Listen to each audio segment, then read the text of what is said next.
BBC Sounds. Music, radio, podcasts.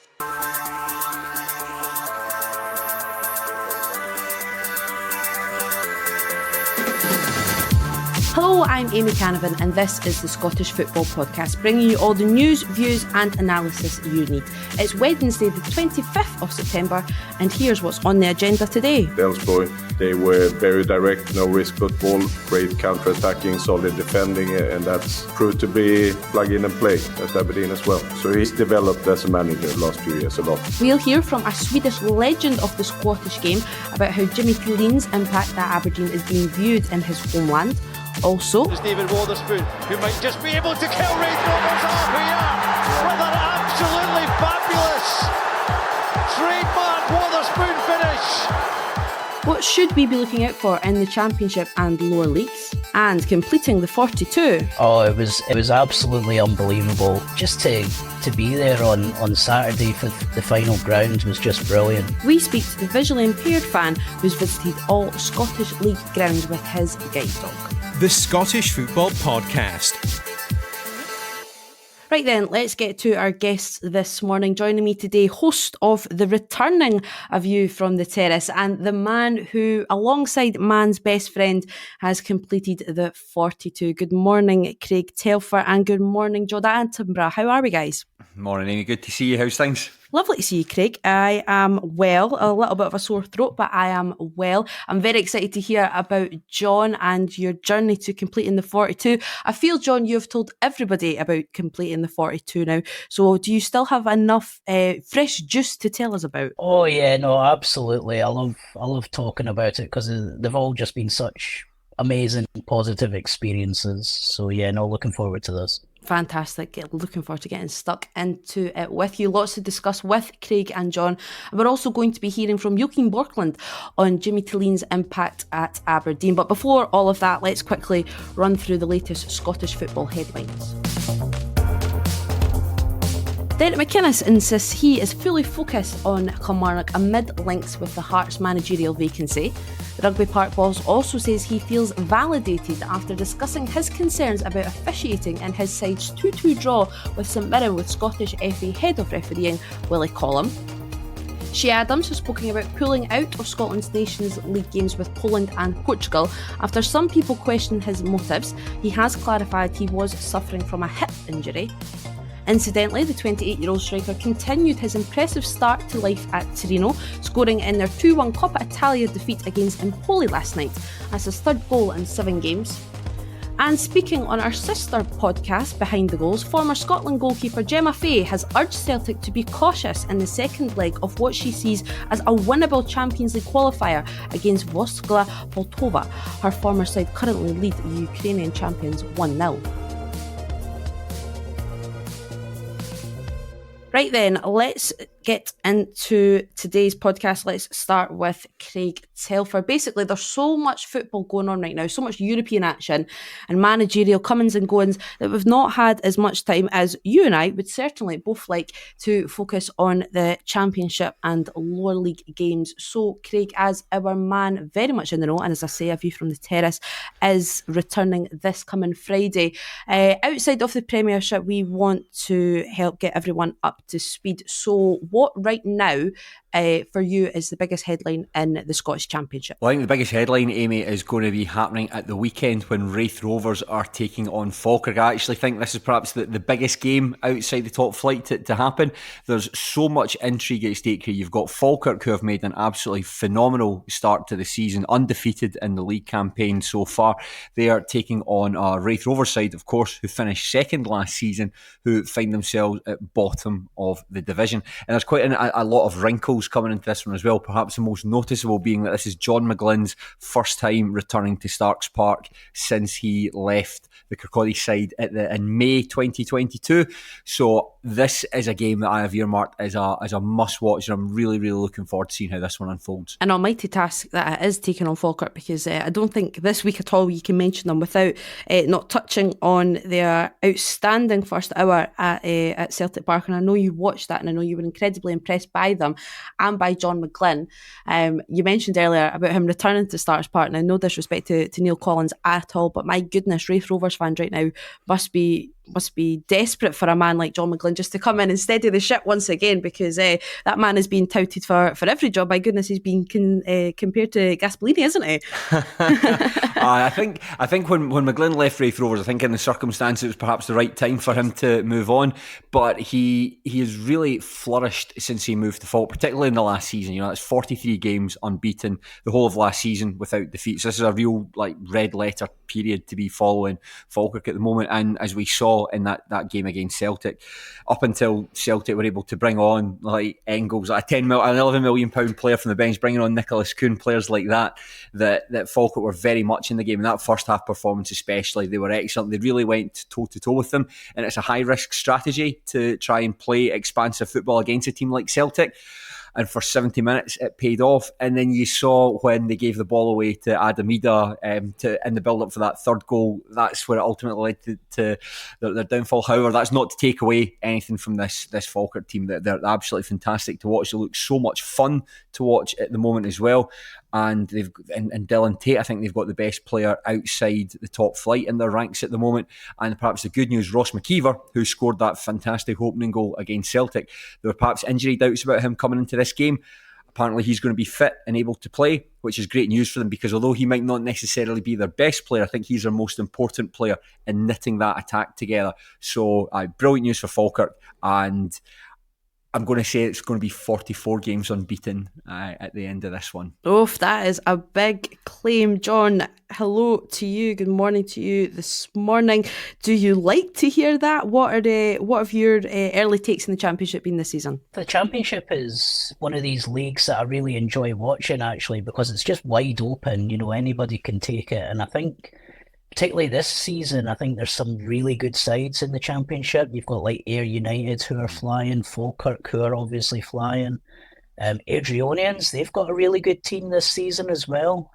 So yeah, the Championship I actually reckon is probably one of the most exciting leagues in the UK, actually. I'd go worldwide, John. I certainly would mention worldwide. I'd go absolutely. Yes. You've got you mentioned Ayr United there. That's a massive blow for them, losing Anton Dowse now for the entire season, isn't it? That could really play a massive part already so early on. Right, let's move down a division. Craig, I know you have a certain eye on League One this season. What's going on there? I think everyone right now, or certainly at the start of the season, was like, right, how are Inverness, Cali Thistle going to be going? But they're certainly not leading, are they? No, this was when you and I were talking in advance of the discussion points to talk about. I actually can't think of anything to say about League One at the moment, because if you look at, say, like the Premiership, the Championship, League Two, you can see the patterns beginning to emerge. You know who the good sides are, you know who the bad teams are.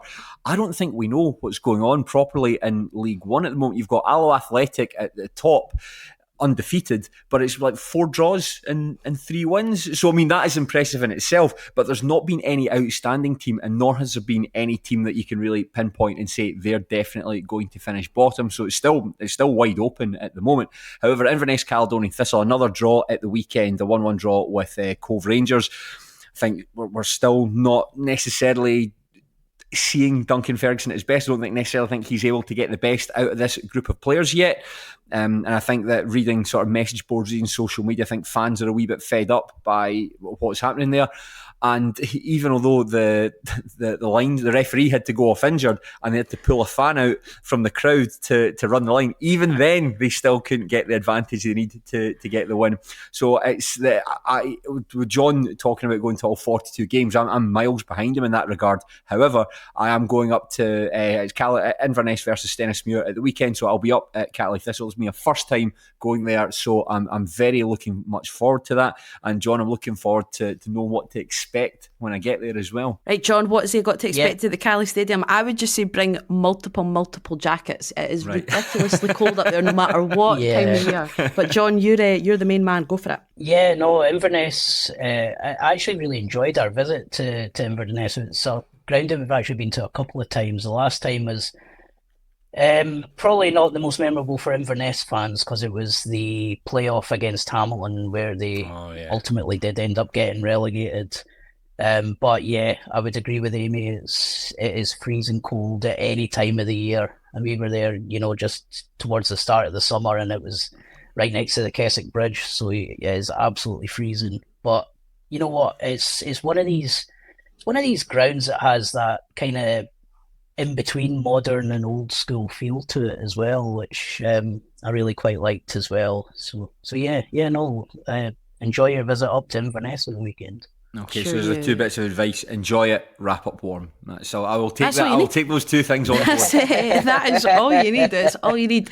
You'd also need to wrap up pretty warm if you wanted to head to Peterhead and try and see Rory McAllister break Alan McCoy's record. Craig, I know you are a Rory McAllister stan, have been for a very, very long time, and it'd be rude to have you on and not have you wax lyrical about the great man. Yeah, Rory McAllister probably is one of, if not the best lower league striker of my lifetime. The man's an absolute phenomenon. And even though he's perhaps reaching the twilight of his career, he's not quite as powerful or as explosive he was in his younger days. He's still capable of scoring goals. I mean, that 250th goal, that was a really late winner against Stirling Albion. And just his record at Brecon City and in his first spell at Peterhead. I mean, this was a guy who was regularly getting like 20 goals a season. It was a guarantee. And I think that having someone like that in the team, he just made everyone around them better. I remember interviewing someone that played alongside him, and the tactic at the time at Peterhead was just give the ball to Rory.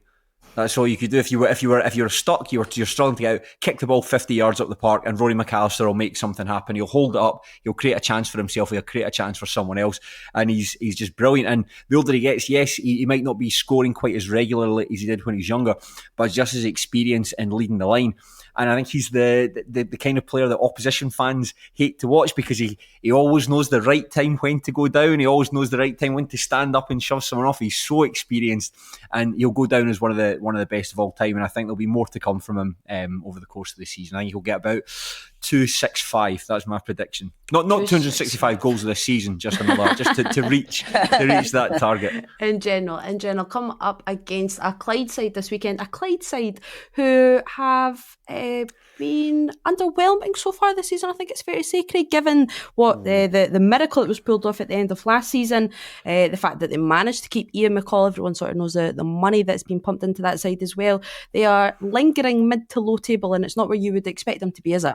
Absolutely not. When I was on the preview podcast with Danny Denham talking about Clyde, I very confidently predicted that they would win the division outright, but I'm perhaps going to need to change my predictions for how League Two is going to finish up.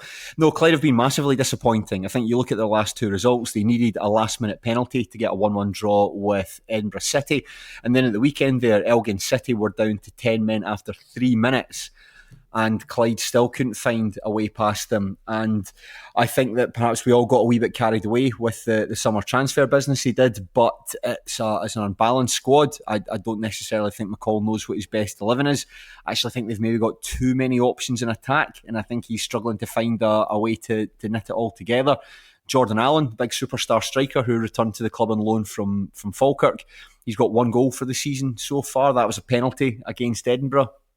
So it's not particularly going well for them. And as for McCall, like, if you were to look at his time, that's nearly a year. Well, certainly it's coming up for a year. I think it's November when he took charge of Clyde. And a lot of money's been spent, and they don't necessarily seem to be massively in a better position than the one he found them. I think they were perhaps going to be dropping out of the SPFL if the change hadn't been made. But nevertheless, I think there's a lot of money being spent, and I don't really think Clyde are seeing value for money at the moment. Still plenty to play for, but the next run of games that they've got, Peterhead away, and then they're playing the Spartans, probably two of the most difficult sides in the division you could come up against. So it might get worse before it gets better for them. A tricky time for Clyde.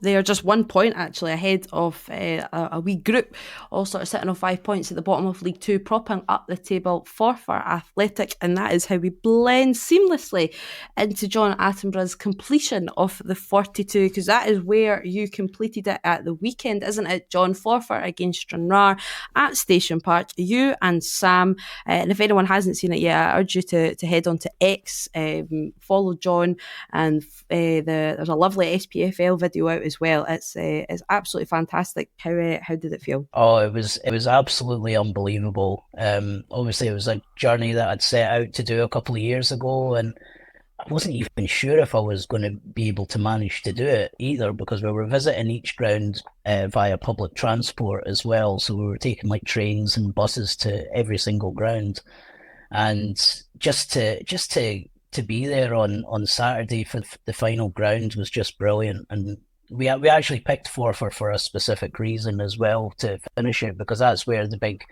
Guide Dogs training school is in Forfar, and it's kind of where Sam started his training all these many years ago. So I thought it actually seemed probably the most appropriate place to finish it. You mentioned that the challenge was something that you started a few years ago. Why did you decide to undertake it, John? Yeah, well, I'm a big Dundee United fan, and me and Sam are sort of regular at Tannadice. We've got a season ticket there, and we started going to some Dundee United away games, and we started to realise that a lot of the clubs, like in the Premiership and in the Championship, were offering the audio descriptive commentary at games for specific commentary for visually impaired supporters. And in general, I'm just a big Scottish football fan. I think we've actually got a really great game up here across the whole of the SPFL, and so I wanted to see what kind of accessibility was like throughout the whole league, really. So yeah, then I decided that I was going to undertake this journey just to kind of also try and help clubs promote some of the amazing work that they're doing as well, because I kind of feel like they don't shout about it enough. Or if you go on their website, the information's not as easily available as it is, as it could be. So that's kind of why I decided to try and do this. I think that's a key point, isn't it, Craig? The raising awareness of accessibility in Scottish football. I remember my colleague Sean McGill done a piece about this at the beginning of the year. What have you learned going round grounds, John? Do you think it's something that isn't taken seriously enough across Scottish football, or in fact, is it? Is it actually quite surprising how well catered for the clubs make it? Yeah, the surprising thing is probably just actually how accessible Scottish football is compared to even the likes of the EFL and the Premier League. It's, in terms of like the audio descriptive commentary, I think it's now 70% of the clubs in Premiership and Championship now offer this as a service for visually impaired supporters. But if you actually try about which clubs offer it, it's very difficult to find it. There's nothing on their social media pages, or some of them don't even have it on their website and stuff. And even some of the lower league clubs that we visited, there's clubs down in League Two, like East Fife, who offer it as well. And I was really surprised by that. And like one of the things I actually found really nice about visiting the smaller clubs in League One and League Two was that they're really embedded in the local community, and the kind of staff and the supporters, they all kind of know each other. So when you arrive, there's the additional support within the ground, or at half time if you're trying to go and get something to eat or whatever. The staff have that little bit more time because they're a smaller community to kind of give you that little bit of one-to-one support, which you might not get at maybe like an Ibrox or a Celtic Park, for example. How well catered for was Sam? Because that is very much what I know Craig will care about, what many of our listeners will care about as well. How much did he enjoy it? Yeah, I think, like I say, if you watch the SPFL video when he's getting the medal sort of put around his neck, that's a fantastic moment. But how well catered for was Sam, and he very much is the first dog, and you are the first pair to complete this 42, aren't you? Yeah, no, absolutely. It was a great moment on Saturday, and every one of the 42 grounds that we went to, me and Sam, we were both welcomed in with open arms, and by the supporters, by the staff at the clubs, the stewards. They were all just amazing.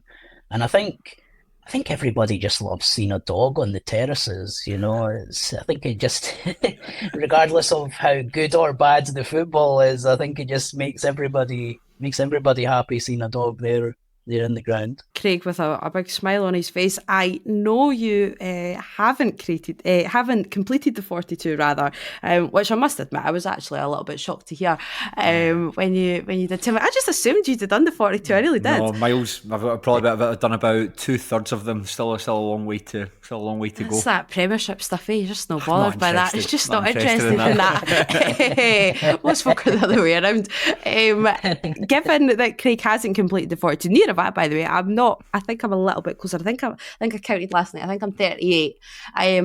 Where would you absolutely say as a must? Although he's going to Inverness Cali Thistle this weekend, John, where would you say Craig has to go? Where were you? This isn't me asking you for your favourite ground, but where would you highly suggest Craig to go? If you like a scenic ground, I would definitely recommend Dumbarton. Yes. Dumbarton's a lovely, lovely ground. And you've got the kind of rock in the castle, kind of overlooking the stadium. It looks really nice. Unfortunately, the stand is the wrong way round, because ideally the stand would go all the way around, so you could see the rock in the castle. If it was on the other side, yeah, it would be brilliant. When you're driving up. Yes, aye.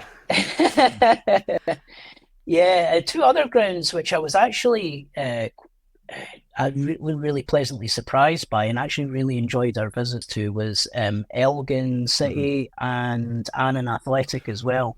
Annan have just put in quite a lot of new facilities, and they've got an amazing wee social club and that at the ground and that as well. I really loved them too. Yeah, Annan's probably there's probably Arbroath, Montrose and Annan are my three favourite away days in the calendar. I think Annan is a terrific place to go and watch football. I mean, you can finish your pint at 2:59 and still make it into the ground for a 3:00 kickoff. And then they've got the bit behind the goals, the uncovered terrace and the sort of raised platform behind the goals. It's just a great place to go and watch football. And I think that for teams that are perhaps a bit more remote, perhaps outside the central belt, where it's every second week they're having people to come down, I think when they make it as nice as possible and encouraging as possible for people to go along, that's a really good thing. And that, I think that's certainly something that Annan Athletic do. So yeah, it's one of my favourite away days as well, John. Right then, finally, you can't help but be impressed by Jimmy Thelin, can you? What a start he has made to life at Aberdeen. The Dons have now won 11 games out of 11 under his stewardship so far, but how is his success in Scotland being viewed in his homeland? Jonathan Sutherland spoke to former Rangers and Sweden star Joachim Bjorklund ahead of his old-size game with Malmo on Thursday, and we'll play out his thoughts on that in tomorrow's episode, but he also discussed Thelin. So let's hear what he had to say about his compatriot. I have to ask you about Jimmy Thelin, who's obviously come from Swedish football to the Scottish Premiership and has made an utterly remarkable start to his career with Aberdeen. What's the view in Sweden of that success? And were people in Sweden fairly confident that Jimmy Thelin would be a success in Scotland? He did a really, really good job at Elfsborg, where he was for 6 or 7 seasons before he left to Aberdeen. Especially the last couple of years, they were one game from winning the league. They met Malmö in the last game of last season and probably should have won it, but squandered it away, probably more the second last game. So he nearly won the league here, left this summer, right? So spring, summer for Aberdeen. And as you said, he's had great success, and it's good for Swedish coaches because there's not too many out there. So if he's doing well, it might help all the other ones who wants to try a bit of international football as well. So we're proud of him. I hope he's doing well, not too well, because I don't like to see Aberdeen too high up the table, just for the sake of old rivalries, but. No, but he's a good manager. He's a good manager. He did really, really well in Elfsborg, and I think he'll continue to have success in Aberdeen. I can see the football rivalries never leave you, Joachim. It's good to hear that you still have your heart very much in the game. I've got to ask you, in terms of Jimmy Thelin, the expectation, he's obviously on an upward trajectory, management-wise. What is the feeling in Sweden about him as a manager? Is there a feeling that he can go even higher than the Scottish Premiership? Is there Is there a feeling that he is a top manager in the making? Yeah, I think so. Especially if he does really well at Aberdeen, it could be a stepping stone to even bigger jobs. As I said, for Swedish football, it's all good. We want our managers to succeed abroad, not only here in Sweden. And now, with all that happened to Sven-Goran Eriksson, our biggest manager ever. We need another one to pick up where he left. And in terms of Jimmy Thelin, just finally, Joachim, there was a feeling in Scotland, certainly, that there might be a degree of patience required for him to sort of get his vision happening at Aberdeen. And that has not been the case at all. It's obviously been fantastic from the word go.